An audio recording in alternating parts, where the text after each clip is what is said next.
omanyi toli ku TikTok byeyogerere bajja kusibira bwereere omusajja wo wanaakuwulira ngaoyogerere naye sina musajja just babaaki omusajja yalagawa kyekyabaawo sina musajja naye nga just woopopinze mpulidde ng'omutima gunnuma ne guŋŋamba ajjawo obuyaaye twala eri omutima siri muyaaye mutima bambi ge mazima siri muyaaye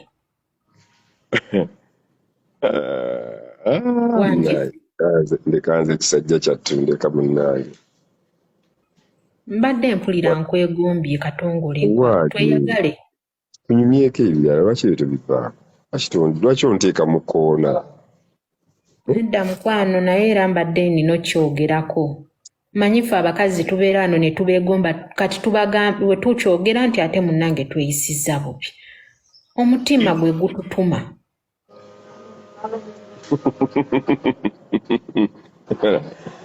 ne TikTok yatujjirira nedda mukwano si bintu bya TikTok ze naakajja Katongole ku TikTok myezi 2 laavu ogijja waggu omanyi nti omuntu alina omuntu we nga wamulaba n'omulaba laavu ogijjawo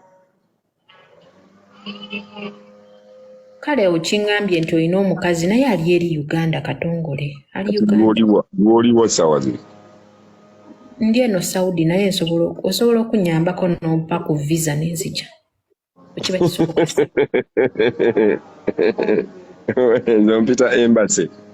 nedda kale ninawo ku busente bwe nkoze wa mukama wange nsobola okugira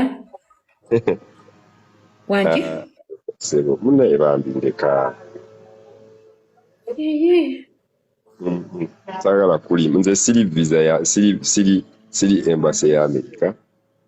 kitegedde nedda kale sigambye nti nonfunire visa nti noonya bipapula nedda mukwano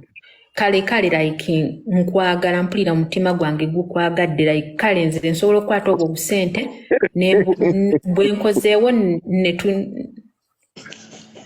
netubeera ffenna mbadde nsaba ompekakisa kale mbadde zaagala sseka leero naye mpulira onsesezza nedda mukwano bannange pansa wangi wakitondeka nedda mbadde njagala ompeeyo ku chance omusajja wo mwabaaki kale soka omuwulire sirina musajja nange ndi wano sirina musajja naye wasooka okwagala tofunako musajja yenna nedda bw'okyali mbeerera ndi mbeerera naye nnema embeerera ennema iye embeerera ennema kitegeeza bagijjawo dda akatonotono kugezesa ani akajjawo munnange nga womanyi nali ku ssomero ate omuzungu n'ava eri bwe bityo